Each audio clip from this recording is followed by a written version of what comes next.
Okay, let's get started. I'm so pumped up to present this today. I can't even tell you. I'm going to jump right into it. But I was having this thought earlier this week. I don't know if any of you do this, but I was on my way home and I got to my house and I have heated seats in my car, right? And I was like, oh, this feels amazing. And I thought about when heated seats was invented and I thought, what was that like? Like, was there like some meeting? There was a boardroom, something, everybody's sitting around it and somebody's like, we should definitely heat seats. And I wonder how that was received. It's like one of my favorite things. Like one of the simple pleasures in life is to sit in my car, in my driveway and not get out of it and just bask in the warmth of the heated seat. And then since I moved to California, I learned about something called cooled seats. I haven't had the pleasure of cooled seats yet, but I heard those are pretty awesome too. Ingenuity is kind of an interesting thing. And there's some things I want to share with you today related to long COVID and brain. Hopefully we're going to have a really good time here when I share some concepts with you. What I want to try to do is make this really applicable to your life and something that like makes sense to you.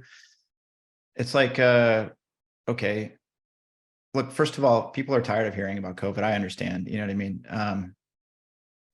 Yes, I understand. I talk about it all day, every day. It's one of those things. It's been the conversation for basically my entire working day. And then when I get home all day, every day. So like, I understand the COVID burnout thing. Okay. But what we're going to talk about today is a little different. Okay. Nothing that we talk about today, maybe some of it is in the mainstream. But basically we are basically completely deluged with information today. We get sources from media, from social media, from friends, from family. We're getting information everywhere, and we're hearing all the stuff about COVID, about long COVID. If you caught my last video, I described what long COVID is, which is basically something that started when you got the COVID infection that hasn't gone away in 6 months. Okay, so with all that in mind, I just lost some lighting, so that's really cool. So with all that in mind, what do we want to try to understand? All of that information out there has an application. And so what I want to try to do is help you make it applicable. So today, what we're going to do is we're going to talk about a few concepts related to COVID and your brain. And then we're going to talk about, instead of just being theoretical, we're going to talk about practical. And we're going to talk about real stuff here and stuff that you can do on your own to figure out if this applies to you or not. And that's super useful, I think. So basically, we hear all the news. We hear about COVID and the brain. We hear about depression. We hear about anxiety. We hear about every symptom under the sun as it's distributed along COVID. Okay, cool. And then you talk to maybe some doctors, you watch some presentations and they talk about research. And the research says this and the research says that and blah, blah, blah. And you're like, okay, great. What do we do with all that? Okay, well, listen, I'm going to show you how you can take a concept and then you can show that the concept has been researched and proven is valid. And then I'm going to show you how to take that valid concept into a clinical setting and basically apply that to a particular person, that being you or somebody you love, in a way that allows us to create a model of recovery, which is very, very, very, very exciting. We can stop. We can, what's the expression? Quit talking and start chalking and finally get to the work of this thing. Okay. I'm so excited. And so my fantasy, and I fantasize about you all in purely acceptable ways. Okay. But my fantasy is that you take this information and you go, holy crap, that is a great idea. Wow, look at what's happening right now. And then you're like, okay, well, this makes sense and this applies to me. And so this is useful and I can explore that. Or, you know what, it sounds like this doesn't apply to me. And you can like go like this and be like, cool, I'm in good shape. All right. So rather than just be like hearing stuff and being freaking out because you're like, oh my gosh, look, COVID causes, dementia and COVID causes, might cause Parkinson's and COVID might be linked to multiple sclerosis and COVID can cause anxiety in people that have never had it. COVID can cause depression. COVID can cause vertigo. COVID can cause me to have POTS and all these different things. Well, gee, what's actually happening in the brain? By the way, can you hear me? Can somebody raise their hand and just make sure that you can hear me? Because it looks like you can hear me. Okay, cool. Could you imagine It's a lot to produce one of these, actually. So the idea is like, well, what's happening in the brain and the body of somebody that's having symptoms of COVID? And then how do we actually diagnose that specifically at the bedside? And then what can we actually freaking do about it? Because that's what we want to know. All right. So if you didn't catch the first presentation, let me just run down the 6 loops of COVID that people get stuck in. And this, by the way, this isn't just COVID, but COVID has a knack for making all these loops worse. So, but basically the first loop is your lungs, your stomach, or somewhere in your sinuses or mouth, you have a persistent symptom after you had COVID. So COVID gets in your mouth, or it gets in your lungs, or it gets in your stomach as its entry into your body. And some people 6 months later still have problems with those areas. That's loop 1.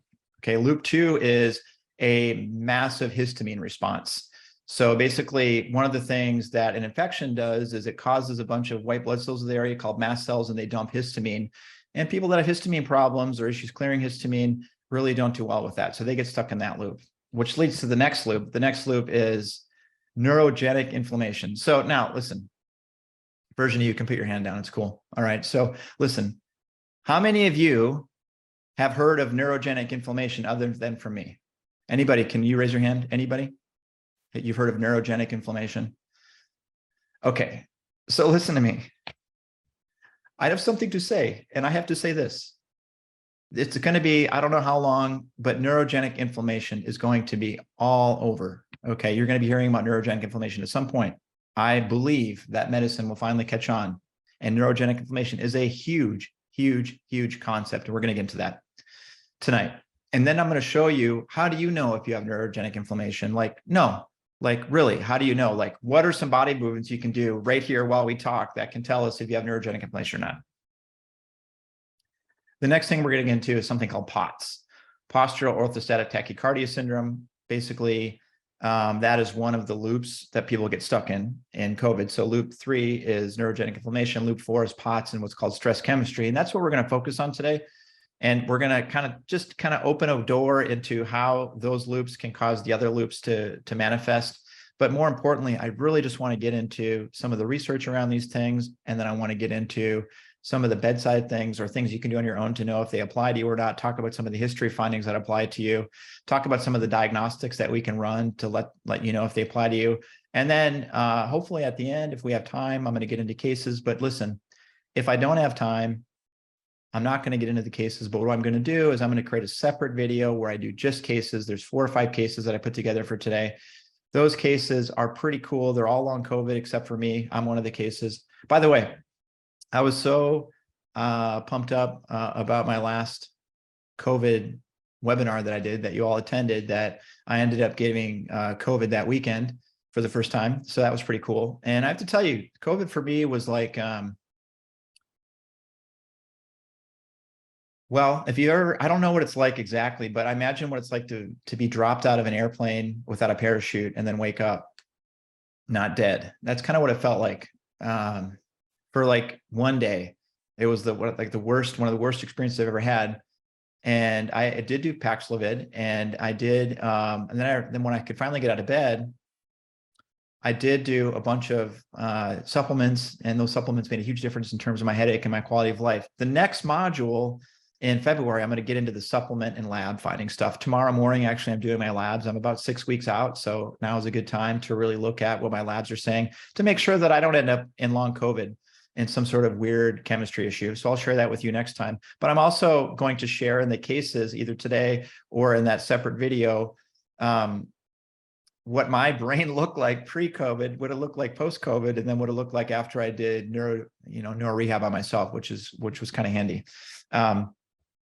If you're not following me on YouTube, Dr. Joseph Smith on YouTube, just go follow me there and hit notifications, and then you'll get that notification bell.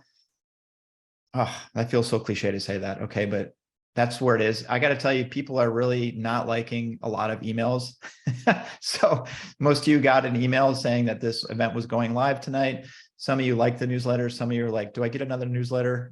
There's multiple events that I'm taking part in. So if you don't want to get all the newsletters and you just want to follow me on YouTube, then you can get these videos on YouTube. This is going to be edited and also put on YouTube. Okay. So let's talk a little bit about neurogenic inflammation. Neurogenic inflammation is a scenario where your brain isn't doing what it's doing.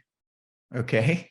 It just doesn't do what it wants to do or supposed to do. It gets locked in this function. Well, basically the function it gets locked into, in this case, is COVID came along and it just kicked your immune system into this high gear, and it had all these downstream effects. And basically the brain gets locked into this mode of neurogenic inflammation. Well, what is neurogenic inflammation? By the way, if you've never heard of neurogenic inflammation, this is not a new concept. I'm not going to go through the literature today. I just feel like this. I'm a clinician. At the end of the day, this is not a seminar where I'm going to go through research. Today, I really want to connect you with applications so you know if this applies to you or not.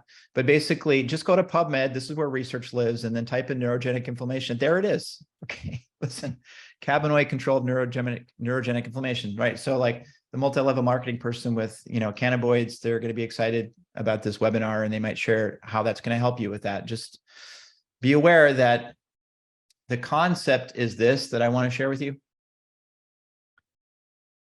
You are not, I don't want to say you, most people are not going to be able to supplement their way out of long COVID. Okay. There's too many loops. Some of the loops are going to respond to supplements, but then some of these loops, like what we're going to talk about today, are not going to.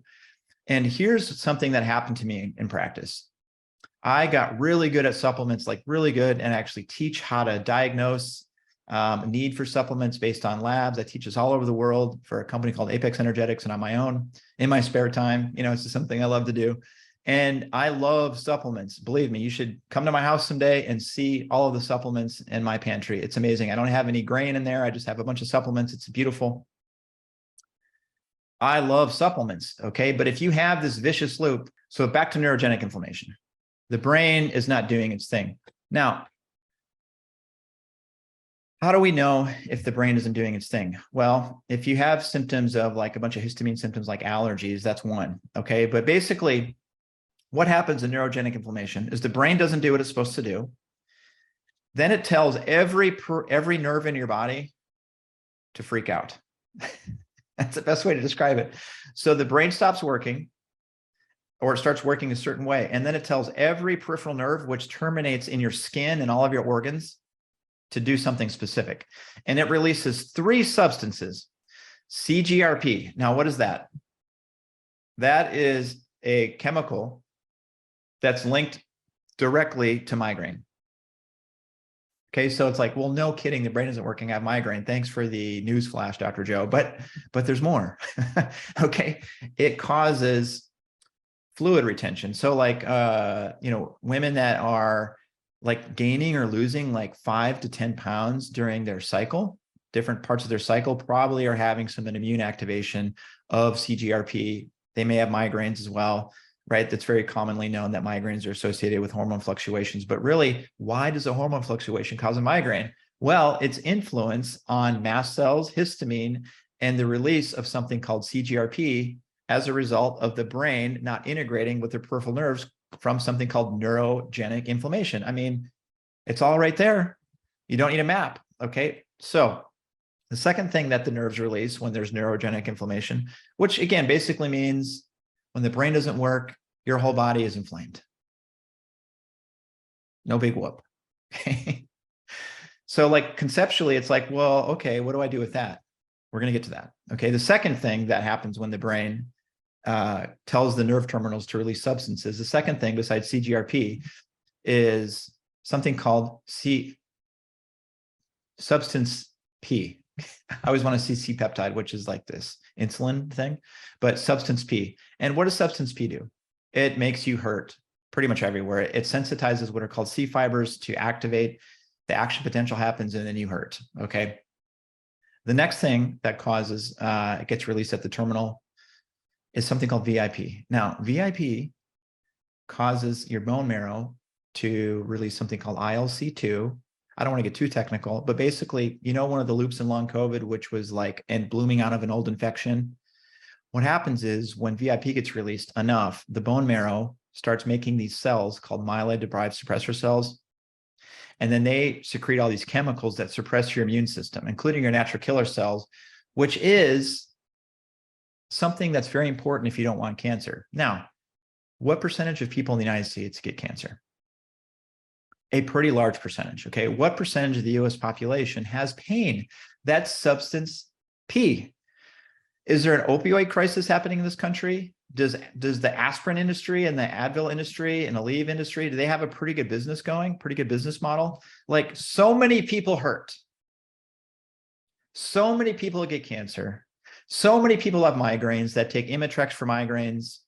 Okay, if you take a pain medicine and you take a medicine for migraines, and what's the medicine for cancer? Well, it depends on what kind of cancer you have. What's the medicine for myeloid-derived suppressor cells?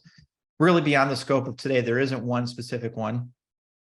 If you're taking these medications, all they do is control the downstream effect of neurogenic inflammation. They don't actually help the neurogenic inflammation. If you're not in the medical model, which, by the way, you're getting appropriate care when you get treated for cancer, if that is in your value system, okay? You're getting appropriate care if you get treated for pain with an opiate. Depending upon what your philosophy is, but that would be an appropriate medical treatment. You're getting appropriate care for migraines when you get Imitrex. Great. If you don't want to take those and you take Butterbur, or you take something that helps the blood flow to the brain instead, and you're going non-medical, you're taking an herbal remedy instead to affect a migraine, that is not functional medicine. That is not what I do here. That's called green medicine. It's like, medicine's bad, I'm going to take the herbal equivalent. That's not the same thing. We need to move beyond that and go, what's actually happening in the brain? Well, what's happening in the brain with neurogenic inflammation?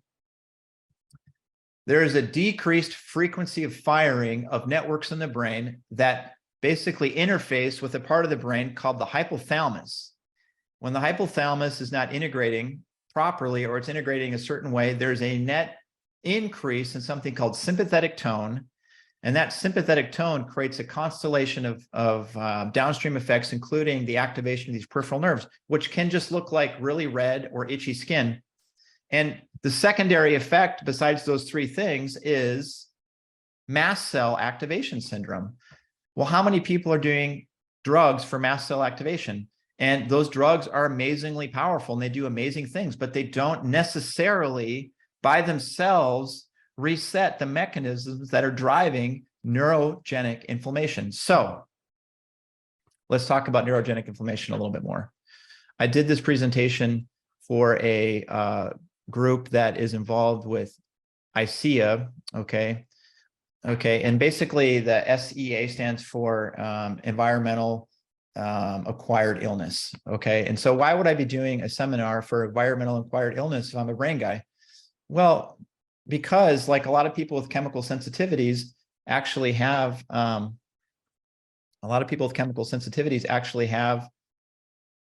liver issues because the vagus nerve from the brain isn't allowing the liver to cause phase 2 enzymes to mature. And so they're not able to detoxify properly. That's one big aspect of that. So let me see if I can get this right. Okay, there it is. So I'm not going to go through all this research, okay, but let me just say this. Cerebellar fastigial nuclei glutamatergic neurons regulate immune function via the HPA. What does that mean? Here's what that means. If your balance sucks, you have neurogenic inflammation.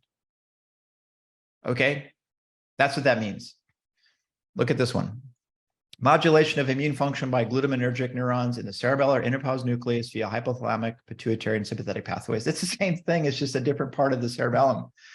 So some people don't have crappy balance. When they close their eyes, they can't find the tip of their nose with their finger. Okay, when they do stuff like this, they can't actually do that properly. Okay, when they put one foot in front of the other, they will fall over.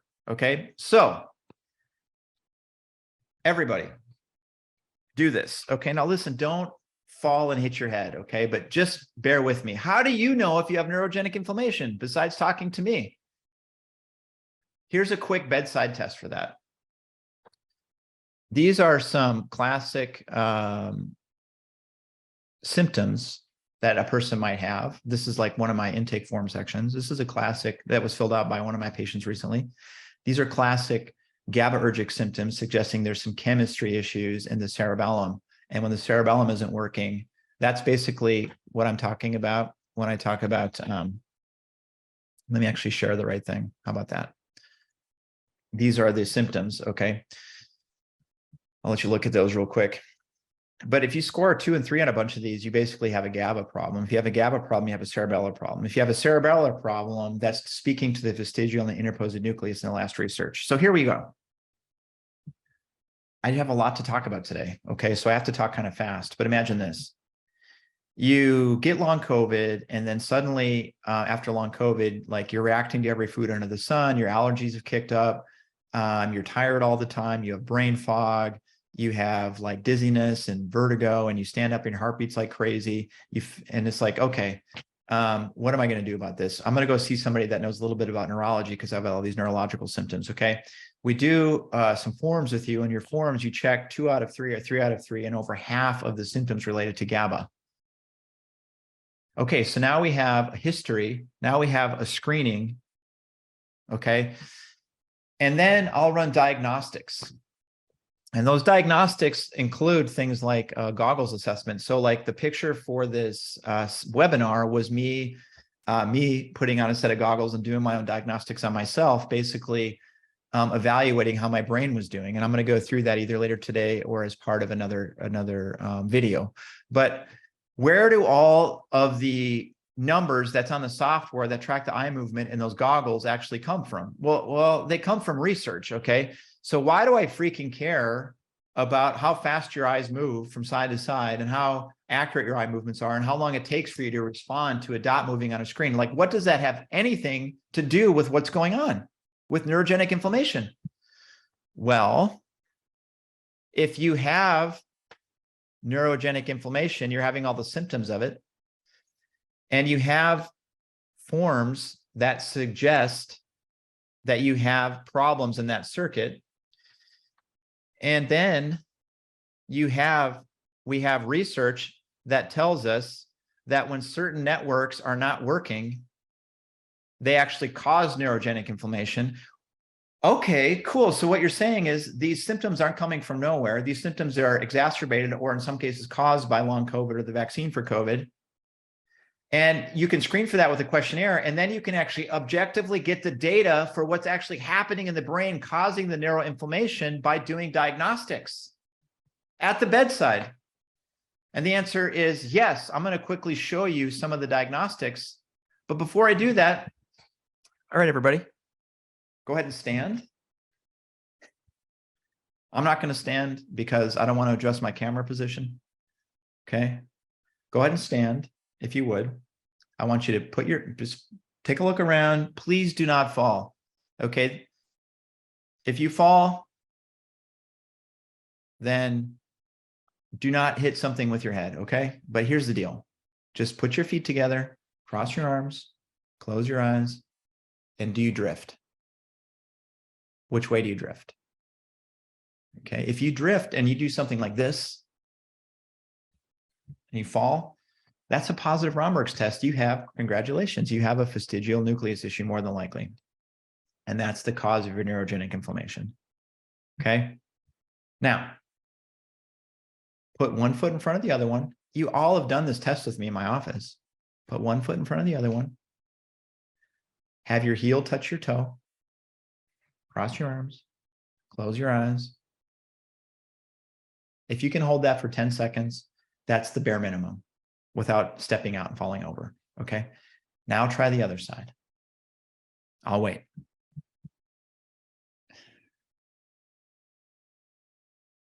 Did you fall over?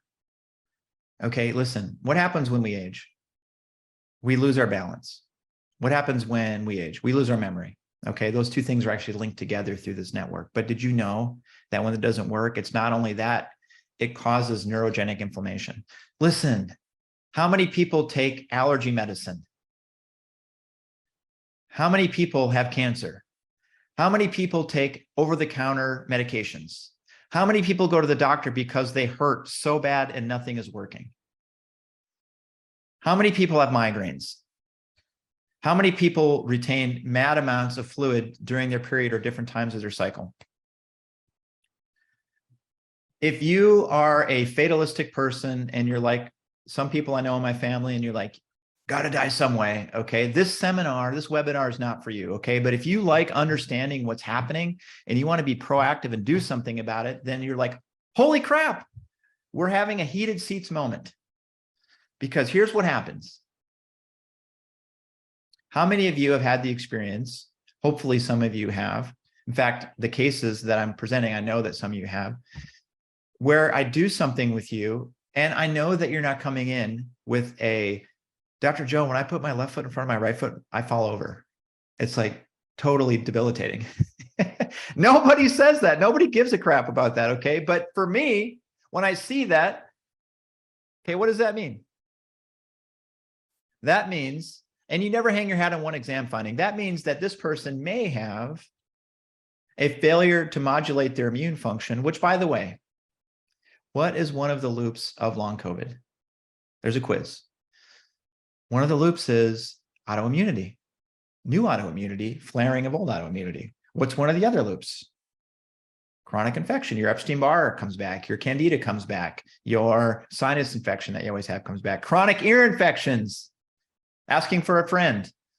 Okay, chronic gut issues, chronic sinus issues, whatever it is, chronic sore throat, your old infection, Epstein-Barr, it just keeps coming back. Lyme, the gift that keeps giving.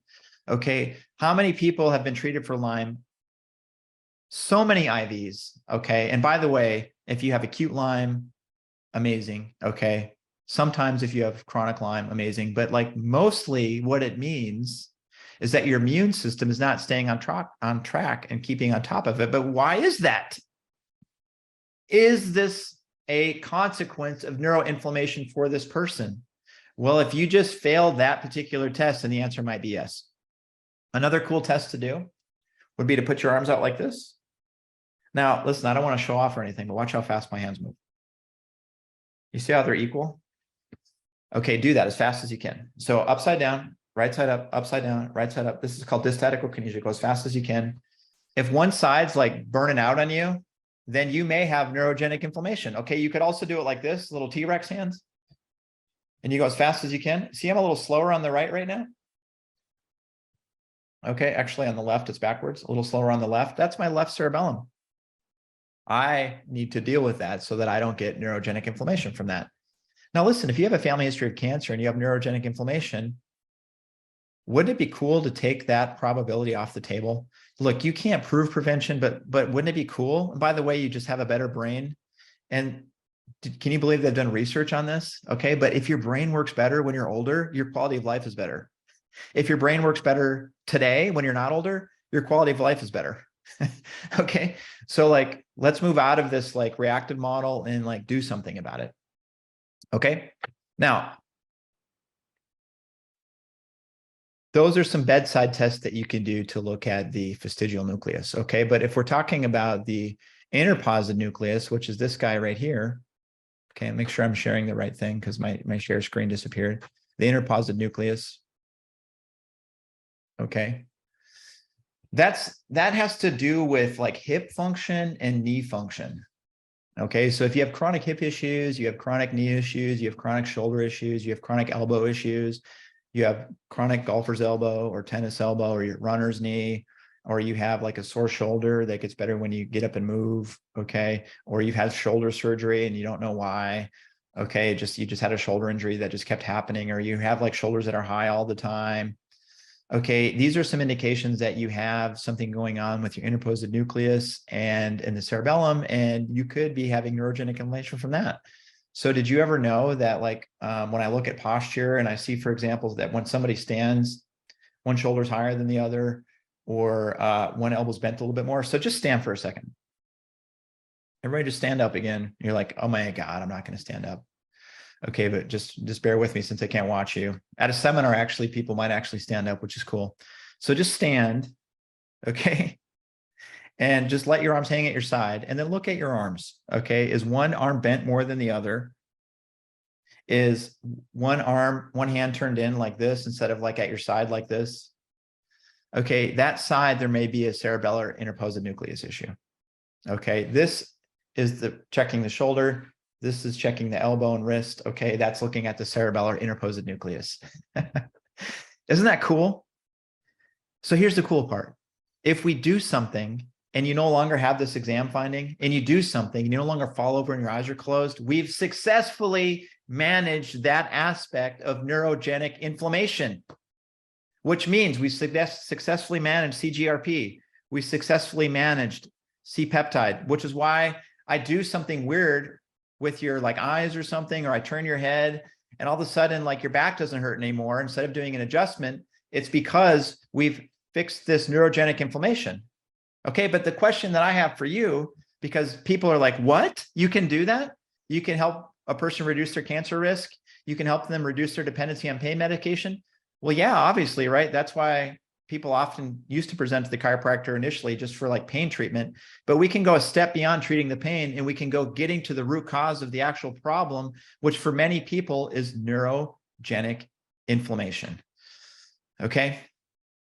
So isn't that cool? Now, when I went to my chiropractor in Portland, because I've had several concussions, I almost drowned when I was a child, a baby, when I could crawl, old enough to crawl, they lost track of me. So I have some concussion stuff going on. I went to my doctor and he helped me with some stuff recently. Okay. But this kind of goes to the question that I put in the email, the newsletter, which is who are the people that are getting hit hardest by COVID? And the people that are getting hit hardest by COVID are people that already have neurogenic inflammation. So they're already taking pen medication. They're already taking medication for hypertension. They're already taking allergy medicine. They're already having dysmenorrhea and painful period and menorrhagia, which is increased blood loss of their period. They already have chronic infections because their immune system doesn't know what to do, because their brain doesn't know what to do. So imagine this. If you take a supplement and that supplement doesn't actually correct the neurogenic inflammation, then just like the medication, you are treading water. Now, it's okay to tread water, but let me just talk for a second about the optimum criteria of healthcare, okay? Understand the basic cause, develop faith, confidence, and belief. Like, for example, my light kicked out in this production. Like sometimes when you see me like struggling to get the computer to work at the clinic, but literally faith, confidence, and belief, okay? Develop a intervention that is rapid, that is economical and lasting. Now, people will debate whether my services are economical. It's kind of like a big question, right? But when you start looking at the cost of dementia, at the cost of nursing homes, at the cost of cancer, at the cost of ER visits for concussions, it like literally pales in comparison. So the optimum criteria is to understand the basic cause of what's happening, develop faith, confidence, and belief. But more importantly, I want you to have informed consent. I want you to know what's actually happening. How can you actively engage in your own care plan if you actually don't know what's going on? A lot of people are like, just fix me, doctor. And I'm like, that's not how it works. Okay, that's not how it works. Okay, back to neurogenic inflammation. If you have neurogenic inflammation and you're struggling and you're using things like NSAIDs to feel better and you're using drugs to help your migraines, I have no judgment around that. And I think that's perfectly appropriate if your doctor's prescribing those things. That said, there's another level for you, which is to understand what's going on with your brain and formulate a strategy to help. What does that actually look like? Well, at the bedside, there's things you can do, like look at one foot in front of the other, dysstatic kinesia. You could do finger to nose. There's a number of tests that you can do. I can't tell you how to fix that today. And I have to tell you, this might be the only profession, maybe it isn't, okay, but like, could you imagine going to a mechanic and your car's towed and you go to the mechanic, your car's towed, you actually show up at the same time as your car and you're like, my car won't start. What do I do? And the guy's going to be like, or the gal's going to be like, I don't freaking know. Like, let me take a look. Okay. And then does he do the same thing for every engine? No. No. People want this individualized program. They want to be seen as an individual. They want to be treated as an individual. They want to be treated with dignity and respect. But then if I don't have like a quick, easy protocol for them, they're just like, well, what the heck is this? It's a really interesting scenario that we run into clinically. Okay. So if you have neurogenic inflammation and you're doing these things and they're helping you, then these simple things that you do at the bedside and those history findings that we talked about, like Alpers elbow, tennis elbow, chronic knee pain, chronic shoulder issues, chronic balance issues, vertigo, history of motion sickness. Okay, these are all indications that you have a brain problem that's causing the neurogenic inflammation and all the downstream effects of that. Okay, and you're going to start hearing about this. And you know why? Because we are going to start talking about it, and that's going to help get the word out, because things only happen if it starts happening. Okay, and the research is there, but why isn't this being talked about clinically in like social media? There's no easy treatment for it. What's the treatment for interposed nucleus issues? Okay, well, that depends on the person, right? So since there's no simple remedy, it's like way too complex to talk about in like a article in the newspaper or on a social media thing. And so like, who's going to talk about it, and who has the attention span to actually follow along? Well, you all have the attention span to follow along. We need people with an attention span if we're going to solve this problem, folks. So thank you for your time today. Now, back to my presentation. So we talked about a few bedside things that can contribute to neurogenic inflammation, but like, what do the diagnostics look like in my office? Okay, so let's go to that.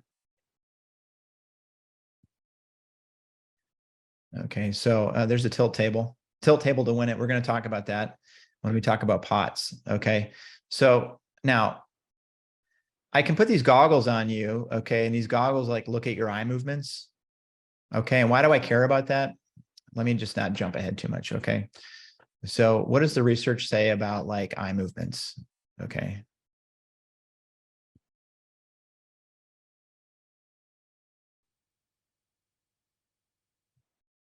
Okay, let's try that again. What does the research say about eye movements? So let's go to that.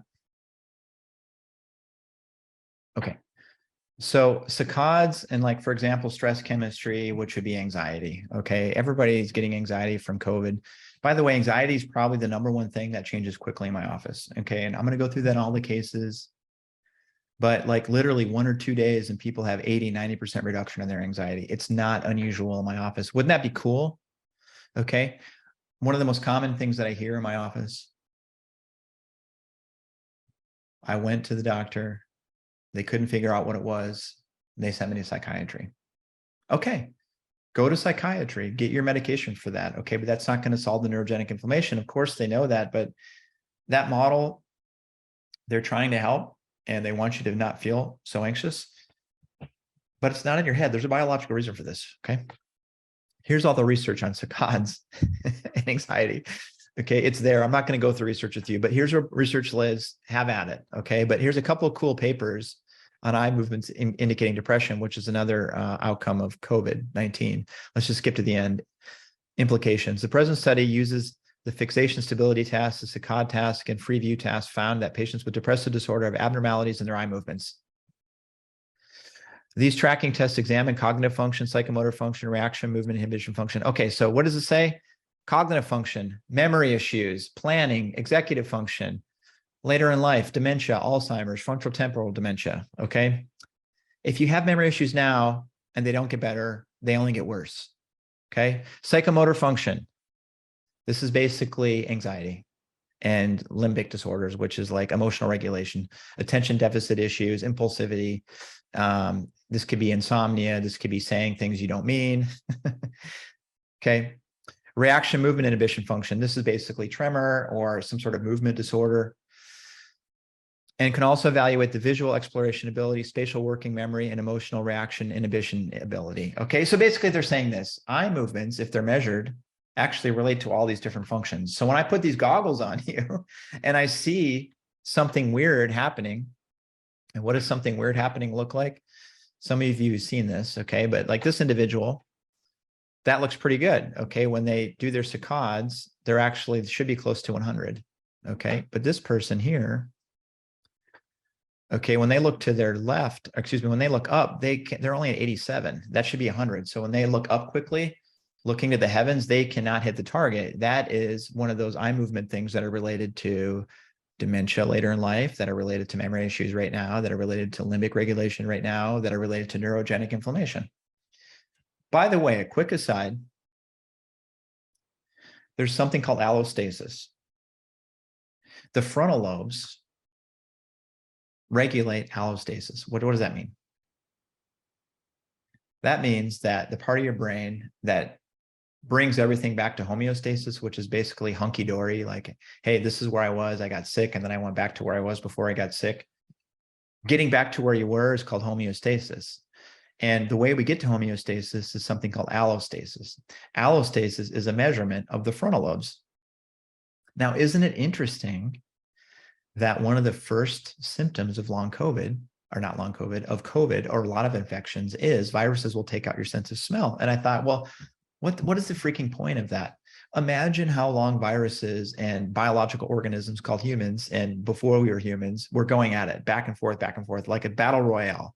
And now we have this like fully formed organism called a human being, and we have a frontal lobe, okay? And viruses know, I think, that the frontal lobe is what regulates their cell death. And so the first thing they do is they screw up our frontal lobe's ability to actually regulate our immune system so that we can fight the darn thing. So I think it's pretty interesting that that's what happens, okay? Things that keep me up at night, okay? But here we go. This is really suggestive. This person can't look up. They have some sort of neurogenic inflammation, okay? This person, okay, this person actually is a 49-year-old female who presented to my office, got long COVID, not long COVID, but got COVID on vacation, like so many people, and visiting family back home. And so when we start looking at things that matter with eye movement, this is how long it takes her to react to the eye movement. That should be around 2:30. Okay, so she's taking too long. Her reaction time is slow. Okay, so that's gonna be a measure of a certain part of the brain which contribute to neurogenic inflammation, but more specifically, this person couldn't really plan. She couldn't organize her day. She was on a leave from work, like so many people I know right now. And she also was very inaccurate looking from left to right here, very inaccurate looking from left to right. So that's a problem, right? That is a problem that is suggestive of neurogenic inflammation.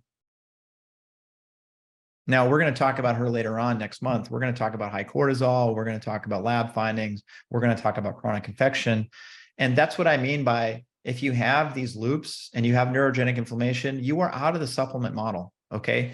Now, I'm actually teaching in Montreal and in Europe and Paris in the spring. I'm teaching how to use supplements at the bedside to treat neurogenic inflammation. But if the supplement you give does not improve the exam finding, then it's not actually doing anything in that parlance. So you can help somebody with pain, and you can help somebody with migraines, and you can help somebody with their immune function. But if you don't help them with their brain and the neurogenic inflammation, you're just, you know, leaving a lot left on the table as a clinician.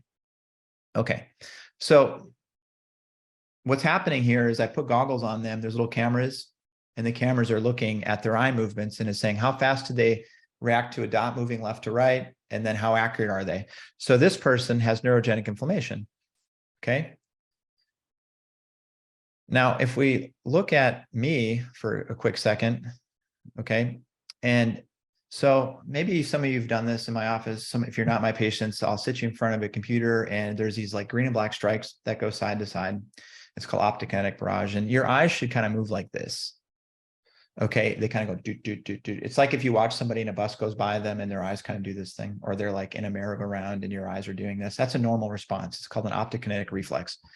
It has everything to do with the cerebellum and all of that interpose and vestibular stuff that we talked about that's present in neurogenic inflammation. So that looked pretty good, okay? And you want it to be 1.0. You want it to, that's perfect. And you want it to stay on this black line, like right here. Let me just make sure I have the right thing shared here. You want to stay on this black line right here. And you want the gain, which means I'm keeping up with the line, to be at like 1.0. So, hey, here's your doctor. He's actually got a good brain. Now, I had COVID, and like I said, it wasn't pretty for me the first couple of days. I started to feel better almost right away. I'm still having some stamina issues at the end of the day. And so that's to be expected. And I'm coming out of it, which is fine. Okay. But here's what I look like after COVID. Okay. So 89% and 100% and pretty nice waveform. And then down to 68% and 69%. Well, thank you, near drowning incident. Thank you, celiac disease and eating gluten for 30 years of my life. Thank you, multiple concussions, big brothers, kind of stuff like that. Thank you, like being a sweeper in soccer. And the only thing I could do was do headers to defend the goal instead of actually score. Okay. But the reality is like, that's not good. It's not good at all. Okay. And I wasn't feeling great either. Okay. I diagnosed this with a VNG, which was that picture at the start of this webinar, if you registered for it online. Okay. And I did some treatments on myself. Now, this is pretty good. And so I would like to thank Dr. Glenn Zielinski in Portland, who's my doctor. And I've seen Dr. Jeremy Schmo also in Minneapolis and Dr. Brandon Brock in Texas. Okay. I've had some help over the years to get this looking really nice so that I can be the best doctor for everybody. This isn't good. All right. And that's, by the way, that's after, a ton of supplements, and the supplements really helped me feel better. Then I did less than 20 minutes of rehab, and look at this, 93%, 96%. So I'm actually better now than I was before COVID. That's pretty cool. What did that treatment look like? Let's see if I can display this. Here I am. Okay. Is that the treatment I'm going to do for you guys? No. Isn't that crazy? Okay. But basically I did that. And then I went from not doing so good to almost perfect. Okay. So let's talk a little bit about something after neurogenic inflammation. Okay. The next big thing that comes up for people during long COVID is the next loop is POTS. Okay. POTS is postural orthostatic tachycardia syndrome. And basically what that means is suddenly your heart will just start racing out of your chest. Now, if you're a clinician and you're like, well, how do I diagnose POTS? You can't diagnose POTS by having somebody stand and looking at their heart rate. That's not enough. So typically, if you wear something called a pulse oximeter, you'll have a heart rate monitor on your watch or whatever.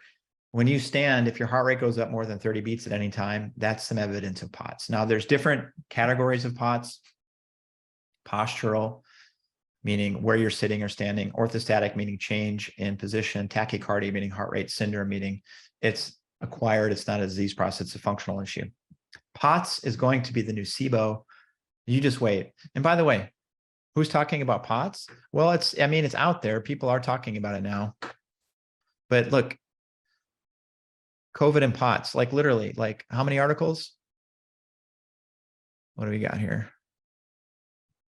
There are a lot of articles on this. Well, it looks like 17. That's pretty good for just a condition that's 3 years old. All right. Here's another article on SICODs and psychiatric disorders. So depression, anxiety. Okay, it's all there. It's all there. There's some references on it. If you want those papers, just let me know. Okay, so postural orthostatic tachycardia syndrome. Your heart rate goes up 30 beats. So say like you're seated or lying, it goes from like 70 to 100. Okay. And then if it goes up to 100 at any time, that's POTS. If it stays there, that's like pretty bad. That's a really crappy quality of life. People with POTS are really struggling. They sweat, they get nauseous, they get dizzy if they stand up. Okay. But one of the misconceptions of POTS is it has to be standing.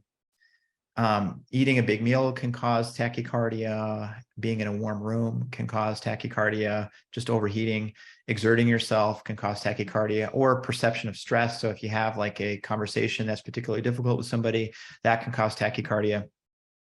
That would be some indication that there's POTS. Now, one of the number one causes of POTS is phospholipid syndrome, which is an autoimmunity by which your healthy immune cells attack all of the cell walls in your body. And one area that has a lot of fat is the brain. 60% of the brain is fat. So it tends to be subject to fat inflammation from autoimmunity.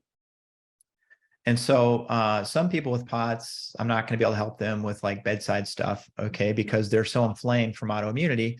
Other people with POTS, what we need to do is we need to use a tilt table to kind of help assess what's going on with them. And a tilt table is super helpful in that regard. And so I think I had a picture of that somewhere. I don't know where that went. A tilt table is this cool table that when you're lying flat, I can put you up like a certain amount of degrees in the tilt table. So like say you're flat and then I get you to 10 degrees, that's when the POTS happens. Then that's where I do your treatment. Okay. So we have to be able to bridge a gap between seated or lying and standing.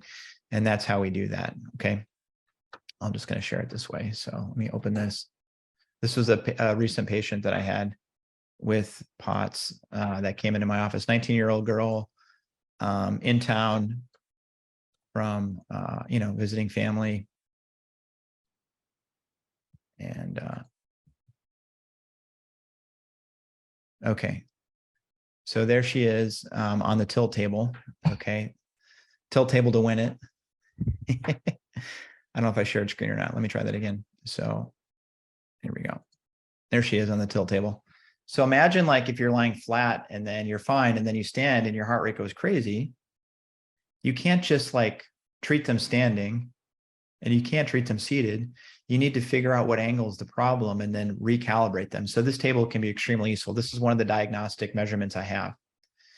But what I was saying before is if you're a clinician or you're at home and you measure your heart rate, if your heart rate goes up 30 beats, that is not diagnostic for POTS. The way you diagnose POTS is their heart rate should not go up too much, but if their blood pressure doesn't go down or their blood pressure goes up a little bit and their heart rate goes up, that's how you diagnose POTS, okay?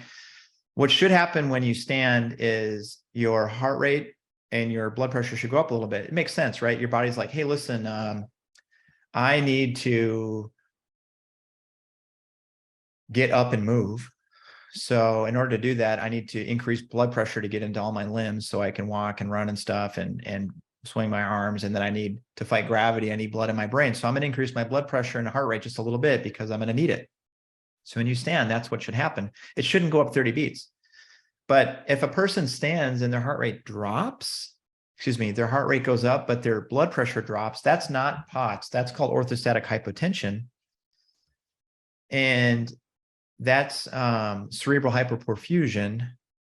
And so that means low blood flow in the brain. And so that feels like dizziness, nausea, feel like peripherally, like you start to lose vision on the outside. And that can happen with POTS too. But the key differentiator, folks, is that if your heart rate goes up and it goes up 30 beats at any time or stays up 30 beats and your heart rate goes up along with a blood pressure that stays the same or goes up when you stand, that's the diagnostic criteria for POTS, okay? If your blood pressure goes down when you stand, then that's hold on, I got it.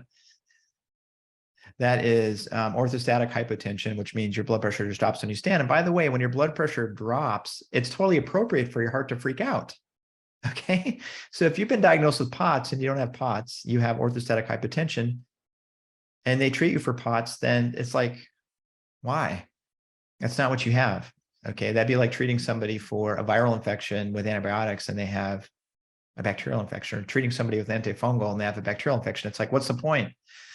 Okay. So I forgot to mention this. So if you're annoyed by this, I wanted to set a Guinness record for the amount of times of saying okay in a 1 minute or 1 hour presentation. So hopefully I'm getting close to that. I have somebody keeping tallies for me. So thanks for doing that. Okay. So what I wanted to mention in this webinar is that POTS is something that you're going to hear a lot about. And it's one of the trickiest conditions as a first step. And the reason why is imagine you have a nervous system that doesn't know what to do when you stand. Okay, that's going to create stress.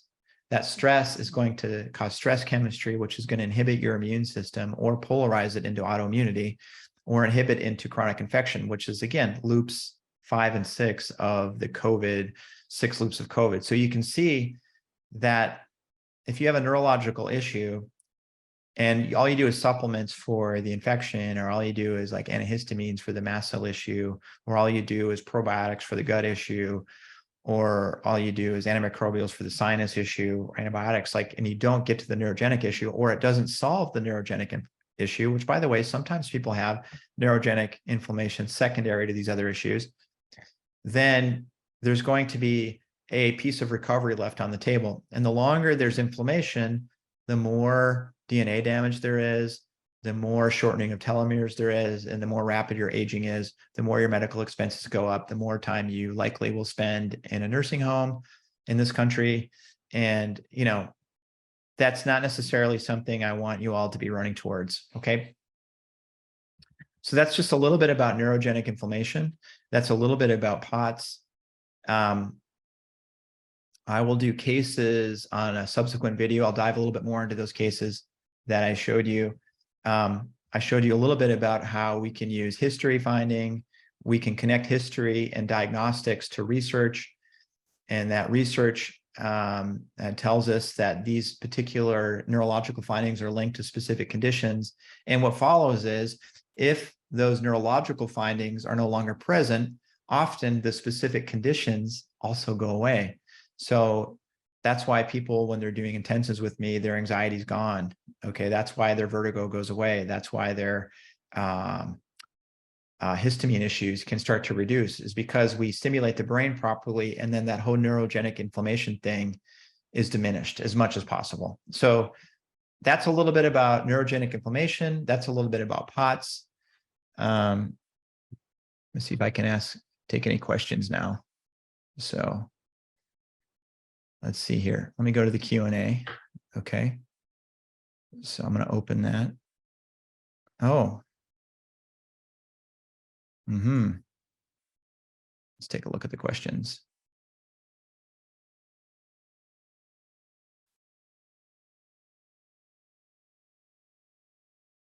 Wouldn't you know it? So raise your hand if you can actually post a question. Okay, so raise your hand if you've posted a question and it hasn't been answered.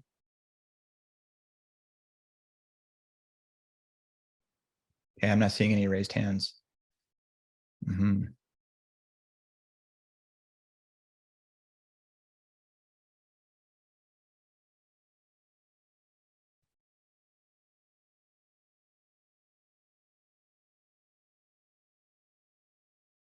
I'm just looking to see if I can get this to open for everybody. Okay, here we go. Okay, are there any functional or optimal range for hormones such as testosterone, estrogen? So yeah, there's definitely ranges of testosterone.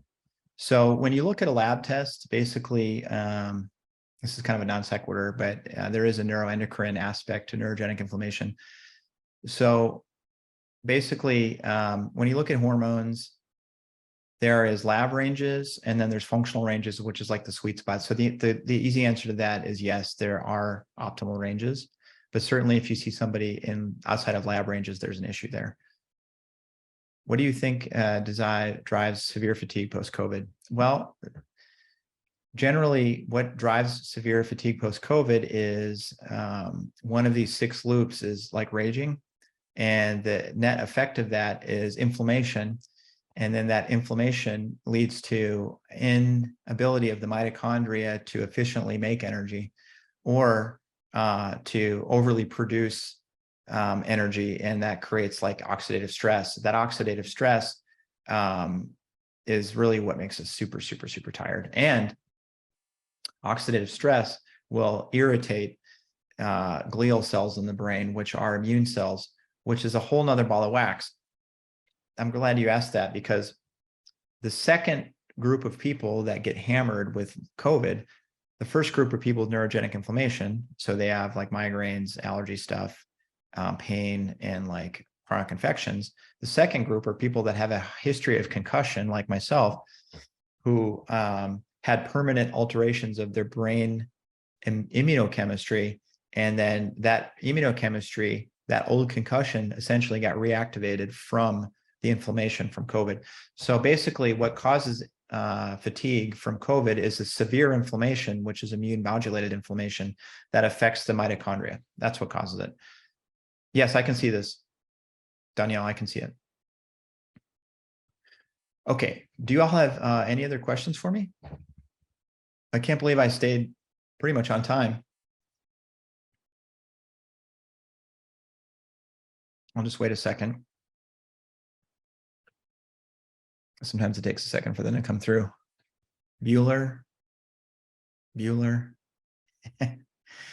Do I use fasting for neurogenic inflammation? So that's a great question. So if I see like cerebellar sequelae, like some of the stuff we talked about today at the bedside, finger to nose, all this stuff.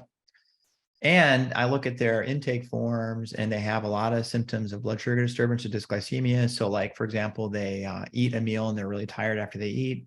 They crave sweets all day. They're having weight gain around the middle. They're having difficulty falling asleep at night. Or they're having difficulty maintaining energy between meals. So they eat and they feel better, or they feel better brain function or better memory or better vision, even though they're not hungry. Those are signs that they have dysglycemia. And so depending upon where they're at on that spectrum of like reactive hypoglycemia, which is like drops in blood sugar, creating stress chemistry and winding up neurogenic inflammation, and insulin resistance, I will put together a care plan that includes a diet for them. Some people, I'll recommend keto. It just depends on, do they have a gallbladder? What's their bowel look like? What's their experience been with keto? How do they tolerate, saturated and unsaturated fats? How much neurogenic inflammation do they have? There's a lot of questions that I would have to answer before I do some sort of keto program. That doesn't answer the fasting question, but look, if you have reactive hypoglycemia and you're like falling apart, some of you I'm looking right at, okay, because I see you on this call, and I know I'm talking to you. I'm talking to you, okay, and you saw something like on Huberman Labs or something about, fasting and how awesome that is, and block fasting. Okay, that is awesome unless you have blood sugar issues that would be made worse by fasting. Okay, so if like you eat and then you feel energy from food, or you feel better memory, or you feel better vision from food, or your anxiety goes down when you eat, intermittent fasting without some preparation would devastate you. And some of you have experienced that. Okay, and so basically imagine you have a brain that's already creating neurogenic inflammation and stress chemistry, and then you deprive it of fuel without creating an alternate fuel source like ketones first. It's a freaking disaster. It's one of the number one reasons people fail with keto. But the answer is, for some people, it's absolutely appropriate to do a controlled fast. There's definitely a time and a place for that, but that's on a person by person basis. And then what works for one person week 3 may not work for them for week 6. So it's really about finding the right thing in the right time and the right amount. Okay, let's see what other questions I have here. Is there evidence for neurogenic inflammation post-COVID? There's a lot of evidence for POTS post-COVID. I'm not sure people are talking about evidence in the literature for neurogenic inflammation post-COVID, but I can tell you that people, there is a lot of evidence in the literature for like things like POTS and vertigo post-COVID, and those things will contribute to neurogenic inflammation. But there is a ton of information online and on PubMed about neurogenic inflammation. So are those two things directly linked? If they're not yet, I'm sure they will be soon. Okay, what do I think drives restless legs? So restless leg syndrome is a movement disorder. Basically, there's a part of the brain that says, I must move my legs. It's like a compulsion to do so. And that's an overactivation of what's called a dopamine 1 pathway. Generally, that's either a frontal lobe issue, not inhibiting that normal reflex, or that's a basic ganglionic issue that's inflamed. So that can be something that can be diagnosed with exam. There are metabolic, hormonal, and immune things that can contribute to that. So that would be something that can definitely be teased out with an exam in labs and history. Okay, so here's what we covered today. We talked about a ton of information coming at us, talking about all these conditions that are related to COVID. And then we talked about research that links these conditions to COVID. And then we talked about research that links specific exam findings to those particular conditions like POTS and neurogenic inflammation. And then we talked about specific clinical applications of assessment that can actually quantify those exam findings in the individual, and also forms that do that and history that does that. And then the next step is to, once we find the problem, we can actually now create a clinical scenario of recovery that actually meets the person where they are, and then shows them what they need to do at home to reinforce the corrections. So welcome to a comprehensive collaborative model of healthcare, and something that meets the optimum criteria of healthcare.